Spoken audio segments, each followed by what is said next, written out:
Voilà, gardez bien la cadence. On l'incurve un peu, on l'arrondit un peu. Un peu plus de plis ici s'ouvre. Et pas trop de vitesse. Voilà, transition au trot et transition au pas. Revenez au trot sur un cercle plus petit, incurvez-le un tout petit peu. Là, il est un peu en défense, la tête est ouverte.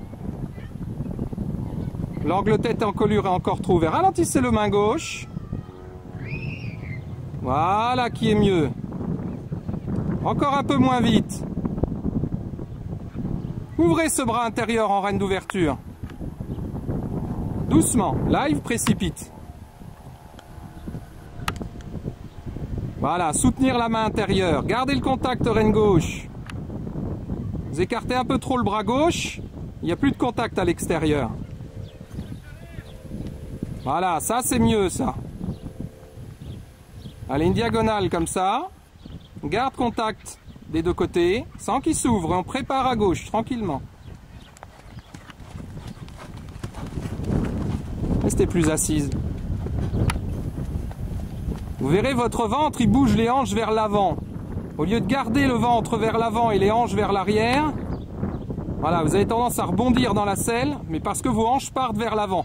Un peu plus les épaules vers l'arrière au niveau des omoplates. Maintenir un peu les coudes, fermez vos doigts sur les rênes. Voilà, sans y mettre trop de force. Restez bien assise. On monte un peu les mains, on descend les coudes. Les coudes lourds. Les épaules relâchées. Voilà qui est mieux. Et un peu plus de jambes intérieures. Voilà, là il faut donner de la locomotion. Il est bien orienté.